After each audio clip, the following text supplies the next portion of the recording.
በዮዲት ፋንታ የወንደሰን ሚስት እሷ ሆነች ብለው እየተመኙ ነው። ሌላ ቀን እመጣለሁ ማዬ። አሁን ግን መሄድ አለብኝ። መታገስ አልችልም። ቶሎ መሞት አለባት፣ አለበለዚያ ትገለኛለች። ስለምን መግደል ነው የምታወሪው? እቺማ አትረባሮጊት የኔ ልጅ ልትገል ነው? መጀመሪያ በስነ ስርዓት መራመድ ትቻል። እስቲ ሰሜንና ደቡብ እየረገጠች የምትሄድ ሴትዮ ልትገለኝ ነው ብለሽ ስትፈሪ ማየት በጣም ያሳፍራል። እማዬ አልገባሽም እኮ እኔ ያየሁትንን አንቺ ብታይ ኑሮ እንደዛ አትይኝም ነበር። ቢላ ይዛ ከነ ልጇ ሊገልኝ ሲል እኮ ነው የነቃሁት። አንቺ ሞኝ፣ በህልም ያየሽው ነገር እንደው በውን ይመጣል ብለሽ እያልሽ ነው? አላቅምማ። የምፈልገው ነገር ግን የእሷን ሞት ነው። ይህን የመሰለ ቤት ውስጥ መጥፎ ሰይጣኖች እየኖሩ ነው። ሰይጣን ያለበት ቤት ደግሞ ሰላም እንደሌለው የታወቀ ነው። ስለዚህ በአፋጣኝ ከቤታችን ልናባረራቸው ይገባል። ካልሆነ ሳንቀድማቸው ይቀድሙናል። ይሄ ሰይጣን ግን በዚህ መንገድ ከቤታችሁ እንደሚወጣ እርግጠኛ ነሽ? እርግጠኛ ነኝ። አንቺ ብቻ እርጂ። እሺ እረዳሻለሁ፣ ግን አስታውሺ፣ ራስሽን መጠበቅ አለብሽ። ያለበለዚያ አደጋ ላይ ወድቃለሁ። አድናለሁ ብሎ እኮ መታደን አለ። በአሁኑ እንኳን ታዳኝ በማትወጣበት ወጥመድ ውስጥ ነው የከተትኳት ያለሁት። እማዬ የምፈልገው ነገር ቤቴ ውስጥ እንደ ቅርስ የተቀመጠችዋን አሮጊት መቃብር ውስጥ መክተት ነው። ሌላ ነገር አልፈልግም። እባክሽ እማዬ እሺ በይኝና ቶሎ እንግደላት። አንቺ ልጅ አይሆንም አልኩሽ እኮ። በዚህ ፍጥነት ከሞተች ተገላ ሊሆን ይችላል ብለው ይጠረጥራሉ። ይጠርጥሩ፣ አላቅም። ብቻ እንድትሞትልኝ ነው የምፈልገው። የኔ ልጅ ይሄ ሁሉ ጊዜ ታግሰሽ ዛሬ መቸኮል ምን ይሉታል? ትንሽ ታገሽ። ሩጫሽን ልጨርስልሽ ትንሽ ጊዜ ነው ቀረኝ። እማዬ ሩጫችንን ለመጨረስ ጊዜ እየጠበቅን ባለንበት ወቅት ታዳኛችን ልታመልጠን ትችላለች። ቶሎ ልናስወግዳት ይገባል። እማዬ ለምንድነው ማትይኝ? አልልሽም። ስሜታዊ የሆነሽ ውሳኔ አትወስኝ። ሰከን በይ። አለበለዚያ ግን ራስሽ ላይ መዘዝ ነው የምታመጪው። ሰከን ብያለሁ።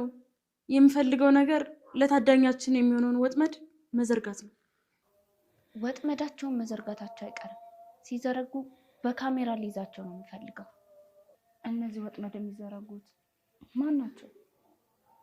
አሉ ራስ ወዳዶች፣ ከሰው ነፍስ ይልቅ ንብረት የሚያስቀድሙ፣ ለብር ብለው ዓለምን የሚያቃጥሉ፣ አፋቸው ከስድብ ውጪ ሌላ ቃል የማይወጣ፣ አይናቸው ጥላቻ ብቻ የሚዘራ። ይሄው ለምዬ ሰርቷል። እናም እንግዲህ ዮዲት ወደ እናቷ ቤት ሄዳ እናቴ እባክሽን ሴትዮ ቶሎ እንግደላት በማለት በጣም እየፈራችና እየተንቀጠቀጠች ትነግራታለች። እናትየውም አንቺ ልጅ ተረጋጊ፣ ምክንያቱም አሁን በፍጥነት የገደልናት ከሆነ በሰው እጅ እንደሞተች ተገላ እንደሞተች ይታወቃል። ስለዛ መረጋጋት አለብሽ። እቺ አሁን ማትቆም ሴትዮ ምን ብላ ነው አንቺን የምትገለው? በማለትም እኔ እኮ የምትገርሚኝ አንቺ ፍርሃትሽን ነው፣ ለምን እንደምትፈሪ አይገባኝም። አሁን አንቺ እውነትም የእኔ ልጅ ነሽ ወይ? በማለትም እናቷ እንግዲህ ትናደድባታለች። ዮዲትም እንግዲህ ያደረገችው ነገር በሙሉ በህልሟ ስለመጣባት አሁን በአሁን የሚገሏትና አሁን በአሁን የተነቃባት መስሏት በጣም ፈርታና እየተንቀጠቀጠች እናቷ ቤት ሄዳ ለእናቷ ትነግራታለች። እናትየው ግን በፍጹም ልሰማ አልቻለችም። ምክንያቱም በፍጹም እማዬ አሁን እኮ እኔ ያየሁት ህልም አንቺ አይተሽ ቢሆን ኖሮ ከኔ የበለጠ ትፈሪ ነበር በማለትም ለእናትየው ተነግራታለች። እናትየው ግን አትፍሪ፣ ጊዜው ገና ነው በማለትም እኔ እያመቻቸውልሽ ነው፣ አይዞሽ በማለትም ክፋቷን ታበረታታታለች። በዚህኛው በኩል ደግሞ በሌላኛው መንገድ ፀሐይ እና የአባዬ ልጅ ማለት ነው በጣም የጦፈ ፍቅር ላይ ገብተዋል።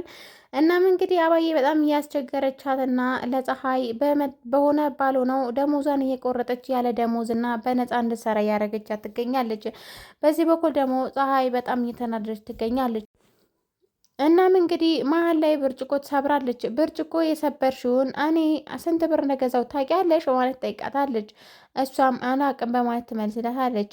እናም እንግዲህ በመቀጠልም አባዬ እኔ ይሄንን ብርጭቆ የገዛሁት 10,000 ብር ነው፣ ስለዛም እቆርጥብሻለሁ፣ የ2 ወር ደሞዝ ከግማሽ ነው በደሞዝሽ ማለት ነው በምትነግራት ጊዜ በጣም ተሰምቷት ቤቱን ሳሎኑን ለቃ ወደ ኪችን ትገባለች።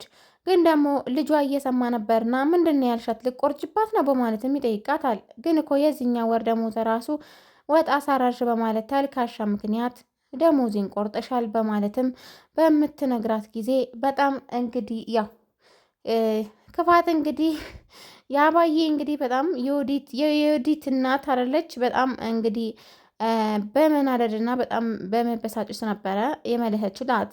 እናም እንግዲህ ይሄን ጉድ ሲሰማ ልጇን ከዚህ በኋላ በክብር ካላወራሻት እናም ከዚህ በኋላ እንደዚህ እየቆረስ የምታስቸግሪያት ከሆነ እኔም የማደርገውን አታቂም በማለት በሚያስፈራራት ጊዜ ነበረ ፀሐይን ጠርታ እናቱ ይቅርታ የጠየቀቻት። እናም እንግዲህ የቆረጥኩብሽን ብር ሰጥሻለሁኝ በማለት ሂጂና ረፍት አርጊ ካለቻት በኋላ ነበረ ልጇ ከቤት ሲወጣ ልብስሽን ጠቅልለሽ ከዚህ ቤት ውልቅ በይ ያለቻት። እናም እንግዲህ ፀሐይ በጣም በመገረብ እንዴ አባዬ ምን ሆነሽ ነው? ምን አሁን ጥሩ አልነበርሽ እንዴ? በማለትም ትመልስላታለች። አንቺ ባለጌ ልጄን ምን አድርገሽው ነው እንደዚህ ከአንቺ ላይ የተለጠፈው? በማለትም በምትጠይቃት ጊዜ ነበረ አሁን እኔ ከዚህ ቤት ውጪ ብዬሻለሁ፣ ልብስሽን ጠቅልለሽ ውጪ በማለት በፈለጉ ጊዜ የማባረር እና በፈለጉ ጊዜ የመቅጠር መብት አለኝ በማለትም እንግዲህ ትናገራታለች። በዚህ መሀል ነበረ ልብሷን ሰብስባ ስትወጣ በር ላይ የተገናኙት ከአባዬ ልጅ ጋር ማለት ነው። እናም የት ልትሄጂ ነው ብሎ በሚጠይቃት ጊዜ ከስራ ተባረር ያለውኝ ሊሄድ ነው በምትለው ጊዜ ነበረ ቤተሰብ ጥየቃ ነው የምትሄደውን ያላባረርኳትም ልታስመስል ብትሞክርም እኔ እኮ እናቴን አውቃታለሁኝ በፍጹም ልትዋሽኛችም አባረሻት ነው በማለትም በሚጠይቃት ጊዜ ነበር አዎ መብቴ ነው በማለት የተመለሰችው። እናም እንግዲህ ከዚህ በኋላ እሷን ካባረሻት እኔም ከዚህ ቤት እወጣለሁ፣ እኔን እዚህ ቤት የምትፈልጊኝ ከሆነ እሷን አታባሪያት፣ እናም እንደ ሰውም አክብሪያት በማለት ነበረ የተናገራት። እኔን እናትክን ለአንድ ሰራተኛ ብለህ እንደዚህ ያደረገ ግን ምን አስነክታህ ነው በማለትም አባዬ በጣም ተናዳ ለልጇ ጠይቀዋለች። ልጇም እኔ ምንም አልፈልግም ከሷም ምንም የምፈልገው ነገር የለም፣ ግን ሰው ናትና እንደ ሰው አክብሪያት፣ አንቺና ልጅሽ በምታረጉት ነገር ሁሉ እኔ ደስተኛ አይደለሁም፣ ሁሌም ክፋትና ጥመት በፍጹም የማይሆን ነገር ነው አንድ ቤት ውስጥ በማለትም እንግዲህ እኔ አባዬ እኔ በጣም ተቀይር ያለውኝ እንደ ድሮ አይደለሁኝም። እናንተም ልትቀየሩና መልካም ሰው ልትሆኑ ይገባል። እስከ መቼ ነው እንደዚህ የምቀጥሉት? በማለትም ልጇ በሚነግራ ጊዜ እሷም እንግዲህ እሺ በቃ አንተ እወጣለሁ ካልከኝ ሁሉም ነገር ትቻለሁኝ በማለት እንግዲህ ፀሐይን ይቅርታ በመጠየቅ ወደ ስራዋት እንድትመለስ አድርጋለች። እናም እንግዲህ በዚህ በኩል ደግሞ እንግዲህ ዮዲት አማቷን በጣም እያሰቃየቻትና እያሰለቻቻት ትገኛለች። ዮዲት አሁንም ተንኮሏና ክፋቷ ዛሬ ሊጋለጥ በራፍ ላይ ደርሷል። እናም እንግዲህ የቤት ሰራተኛዋ ባመጣችው ካሜራ ከዚህ በኋላ ጉዷን ሊወጣ አፋፍ ብሏል ማለት ነው። እናም እንግዲህ አሁን ካሜራው ሊገጠም እንግዲህ ሰው አምጥታ ቤት ካሜራውን ካስገጠመች በኋላ እናም ሰራተኛዋ ለማማ ምግብ ልታቀርብ ስትል አሁን እናቴ ላውራት እችላለሁኝ ይቅርታ አድርጊልኝና በምትላት ጊዜ እሺ ብላ ሰራተኛዋ ልታቀርበው ያዘጋጀችውን ምግብ ትታ ወደ ክላሷን ዞር ስትል ነው ያው ካሜራውን ስላለ እሷ ግን መድኃኒት አርጋበት ትወጣለች። እናም እንግዲህ ደስ ብሏት በቃ ዛሬ ሞተችልኝ ተገላገልኩኝ በምትልበት ሰዓት ነበረ ካሜራውን እንግዲህ የቀረጻት። እናም እንግዲህ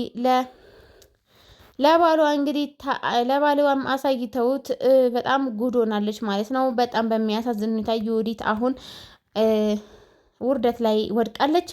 እናም እንግዲህ በሚቀጥለው ምን እንደሚሆን አይታወቅም ማለት ነው። ደርሰውባት ነው የተገኘችው።